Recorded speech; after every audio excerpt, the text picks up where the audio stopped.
Assalamualaikum warahmatullahi wabarakatuh. Untuk pertemuan hari ini,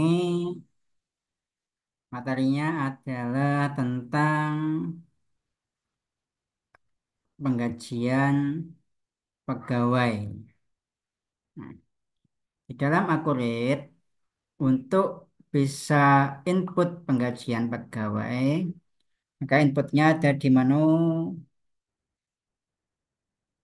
buku besar, kemudian di pencatatan penggajian. Nah, tetapi sebelum menginput pencatatan penggajian ini ada beberapa hal yang harus diinput terlebih dahulu. Kalau beberapa hal ini sudah diinput, maka tinggal melakukan pencatatan di penggajian. Nah, hal-hal yang harus diinput yang pertama adalah daftar karyawannya dulu. Karena untuk penggajian pasti ada karyawan yang harus digaji. Kemudian buat akun tunjangan BPJS, utang gaji, utang PPh satu dan utang BPJS. Nah, jadi di dalam kasus ini, selain gaji pokok yang diterima oleh karyawan, karyawan juga mendapatkan fasilitas BPJS, kesehatan, dan ketenagakerjaan. Nah, adapun untuk BPJS Kesehatan itu yang 4%-nya dibayar oleh perusahaan, yang 1% dipotong dari gaji karyawan. Nah, kemudian untuk BPJS Ketenagakerjaan yang dipotong dari gaji karyawan adalah 2% untuk JHT, Jaminan Hari Tua.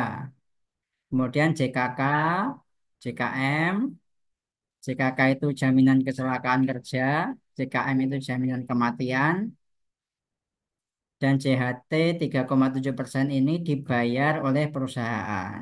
Berarti tidak dipotongkan dari gaji. Nah, misalkan di sini jumlah gajinya 10 juta, dipotong BPJS Kesehatan 100 ribu, dan dipotong JHT 2% 200 ribu. Maka karyawan akan menerima sebesar 9.700.000. Nah, tapi di sini belum dimasukkan PPh pasal 21-nya. Nanti setelah diinput di pencatatan gaji, maka akan muncul PPh pasal 21. Oke, langkah pertama, kita buat daftar karyawannya dulu ya. Karena di sini perusahaannya belum input database karyawan, maka kita input data karyawan dulu. Di menu perusahaan, kemudian karyawan. Di sini ada data baru, nama lengkapnya Bapak Yatmo. Posisinya adalah direktur. Untuk email, handphone, kalau ada ya bisa dimasukkan. Tanggal masuknya katakanlah tanggal masuknya mulai 1 Januari 2025. Tuh, misalkan. Karena di sini dia jabatannya direktur, maka penjualnya tidak perlu dicentang ya. Karena nanti untuk penjual ini apabila dicentang ya, maka eh, diperuntukkan untuk karyawan-karyawan yang memperoleh komisi atas penjualan yang dilakukan. Kalau misalkan direkturnya dapat komisi, ya mungkin bisa dilakukan pencetangan di penjual. Tapi di sini nanti kita tidak bahas tentang hal ini ya. Oke, berikutnya alamat bisa diisi, terus pajak penghasilan. Nah, karena ini dia pembayaran gaji karyawan tetap, pegawai tetap, maupun pegawai tidak tetap itu dikenakan PPh pasal 21, maka di sini dicetak ya. Dan NPWP-nya harus diisi juga. NPWP-nya. PTKP-nya K3, kawin 3 kanggungan. PPh mulai dihitung sejak Januari, karena dia kerjanya jadi Januari. Kemudian kita klik simpan. Oke, kita contohkan satu saja. Eh, Kemudian kita lihat di sini sudah masuk daftar pegawai tetapnya. Langkah berikutnya buat akun tunjangan BPJS, utang gaji, utang PPh 21 dan utang BPJS. Nah, untuk pembuatan akun-akun tersebut ada di menu buku besar, akun perkiraan, kemudian kita buat datanya tipenya adalah liabilitas jangka pendek. Jadi untuk utang-utang itu nanti masuknya ke liabilitas jangka pendek ini. Kemudian kewajiban jangka pendek lainnya untuk subakunnya. Utangnya utang gaji PPh satu dan BPJS. Yang pertama utang gaji dulu. Oke, kita simpan. Terus bikin lagi utang PPh pasal 21 tipe akunnya liabilitas jangka pendek. Subakunnya kewajiban jangka pendek lainnya namanya utang PPh satu atau bebas mau dikasih nama akun apa. Terus tipe akunnya lagi kita buat liabilitas jangka pendek, sub akunnya kewajiban jangka pendek lainnya utang BPJS. Terus kemudian kita klik simpan. Terus kemudian kita buat akun beban tunjangan BPJS. Sub akunnya beban operasional namanya beban tunjangan BPJS.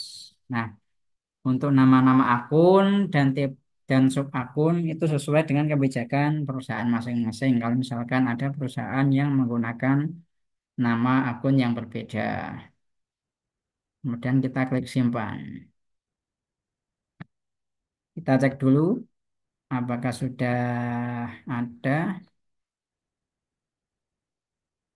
Oke, utang gaji PP21 BPJS sudah ada ya. Nah, kemudian utang beban tunjangan BPJS juga sudah ada. Oke. Langkah satu, langkah kedua sudah kemudian isi akun untuk jenis tunjangan. Nah, tadi karyawannya itu selain gaji pokok, dia hanya mendapatkan fasilitas BPJS saja. Maka kita input di menu perusahaan, kemudian gaji tunjangan.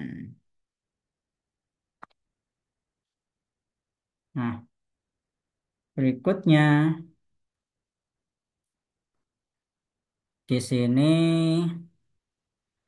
yang harus kita masukkan adalah tunjangan pensiun, THT, dan CHT yang dibayarkan pemberi kerja. Sini kita bisa masukkan akun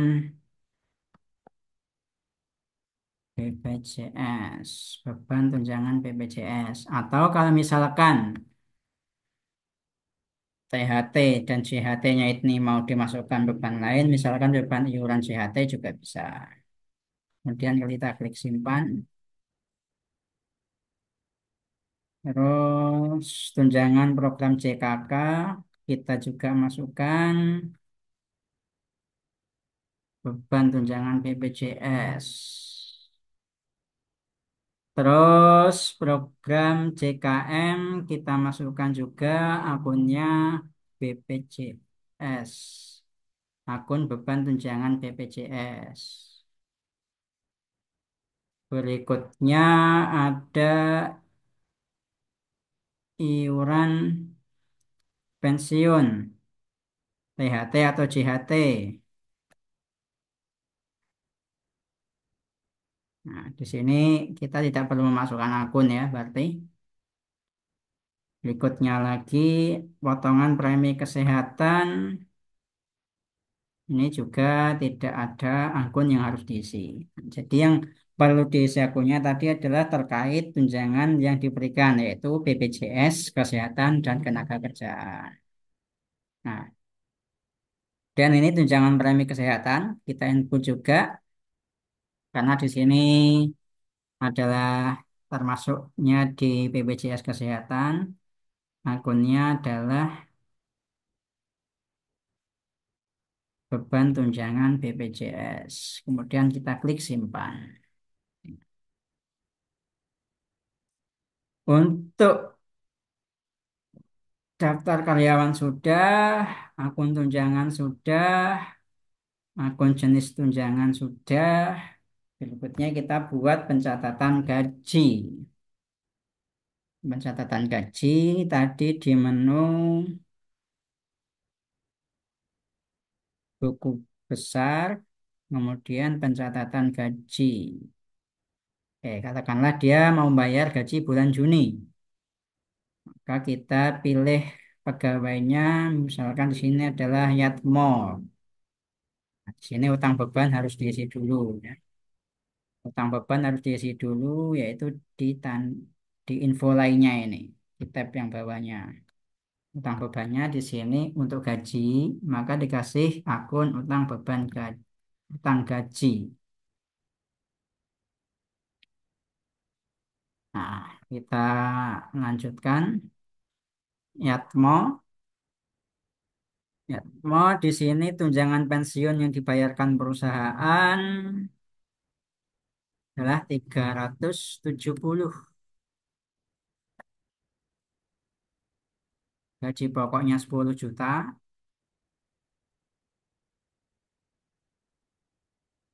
Kemudian ada tunjangan premi kesehatan 400.000. Oke, sama ya 400.000. Kemudian program JKK. Untuk JKM 30.000, JKK 24.000. Kemudian iuran pensiun 200.000 JHT ini. Premi kesehatan 10 100.000. Nah, di sini dia pajak penghasilannya 156.810. 156.810. Maka gaji yang dibayarkan kepada Pak Yatmo adalah 9.943.190. Oke, sudah sama. Kemudian kita klik lanjut. Nah, setelah kita klik lanjut, coba kita simpan.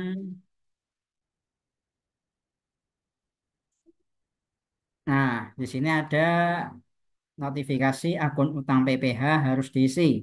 Maka berarti ada pengisian yang belum lengkap di pencatatan gaji tersebut. Kita bisa klik edit ini. Klik edit. Nah, untuk menunya ada di info lainnya ini.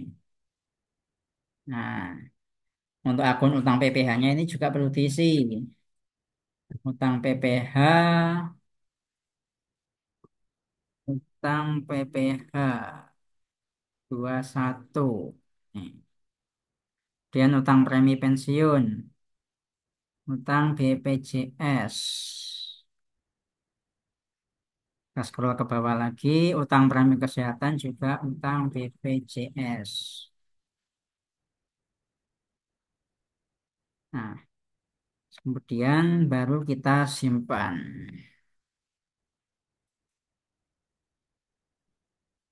Nah, sudah tersimpan ya. Nah, di sini statusnya masih sedang diproses karena belum dilakukan pembayaran. Untuk pembayarannya, ketika mau membayarkan gaji karyawan, kita bisa input di kas dan bank, kemudian pembayaran. Misalkan dia sumber kas dan banknya itu dari bank. Nah, karena nanti tadi itu untuk melakukan pembayaran pencatatan gaji, maka kita bisa pilih menu ambil yang ada di sebelah kanan ini. Kita klik menu ambil ini, kemudian dari pencatatan gaji. Nah, karena ini mau membayarkan gaji, maka bisa diklik gaji. Ini misalkan mau membayarkan gaji ya, gajinya dibayarkan tanggal 25. Atau kalau mau sekaligus membayar BPJS Kesehatan dan TPH pasal 21-nya di tanggal 25 juga, ya kita ambil lagi dari pencatatan gaji, PPh 21 dibayarkan. Tenaga kerjaan dibayarkan dan kesehatan juga dibayarkan.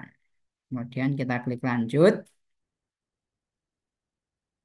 Berikutnya kita klik simpan. Nah, sudah tersimpan, maka nanti statusnya di pencatatan gaji akan berubah.